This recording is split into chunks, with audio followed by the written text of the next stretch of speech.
സമാധാനം നിങ്ങളോടുകൂടെ. വിശുദ്ധ മത്തായി അറിയിച്ച നമ്മുടെ കർത്താവ് യേശു മിശിഹായുടെ പരിശുദ്ധ സുവിശേഷം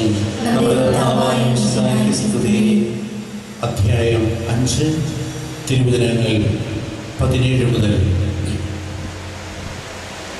നിയമത്തെയോ പ്രവാചകന്മാരെയോ അസാധുവാക്കാനാണ് ഞാൻ വന്നതെന്ന് നിങ്ങൾ വിചാരിക്കരുത്. അസാധുവാക്കാൻ അല്ല, പൂർത്തിയാക്കാനാണ് ഞാൻ വന്നത്. ആകാശവും ഭൂമിയും കടന്നു പോകുന്നതുവരെ സമസ്തവും നിറവേറുവോളം നിയമത്തിൽ നിന്ന് വള്ളിയോ പുള്ളിയോ മാറുകയില്ലെന്ന് സത്യമായി ഞാൻ നിങ്ങളോട് പറയുന്നു.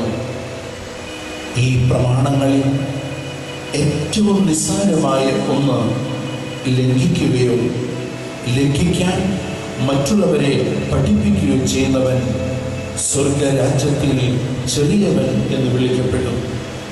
എന്നാൽ അത് അനുസരിക്കുകയും പഠിപ്പിക്കുകയും ചെയ്യുന്നവൻ സ്വർഗരാജ്യത്തിൽ വലിയവനെന്ന് വിളിക്കപ്പെടും.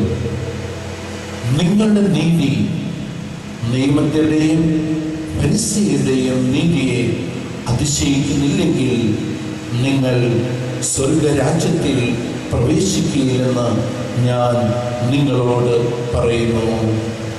നമ്മുടെ കർത്താവായ മിശിഹായ്ക്ക് സ്തുതി. ഇരിക്കേണ്ട, നമ്മൾ ഇന്ന് സമയത്തിന് പരിധിയുള്ളതുകൊണ്ട് വലിയൊരു പ്രഘോഷണത്തിലേക്ക് കിടക്കുന്നില്ല. ഇന്ന് നമുക്ക് വ്യാഖ്യാനിച്ചു തരാൻ പോകുന്ന ഒരു വചനം ഒന്ന് മനസ്സിൽ ഉറപ്പിക്കുക, ഏറ്റുപറയാം. ഇന്നത്തെ സുവിശേഷത്തിലെ ഏറ്റവും അവസാനത്തെ വചനം മുമ്പോട്ട് ഏറ്റുപറയാം. മത്തായി 5:20 കേട്ടോ, പിന്നീട് ഓർത്തിരിക്കുന്നു. ഏറ്റുപറയാം.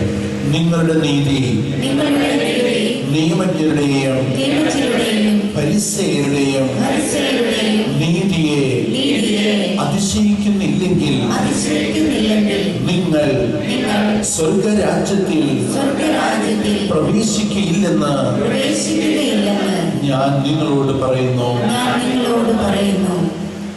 ഈ വചനം നമ്മിൽ പൊട്ടിമുളയെടുക്കും. അതിൻ്റെ വ്യാഖ്യാനം നമുക്ക് ലഭിക്കും. അത് ഹൃദയത്തിൽ സംഗ്രഹിച്ച് പ്രാർത്ഥിച്ചുകൊണ്ടിരിക്കും.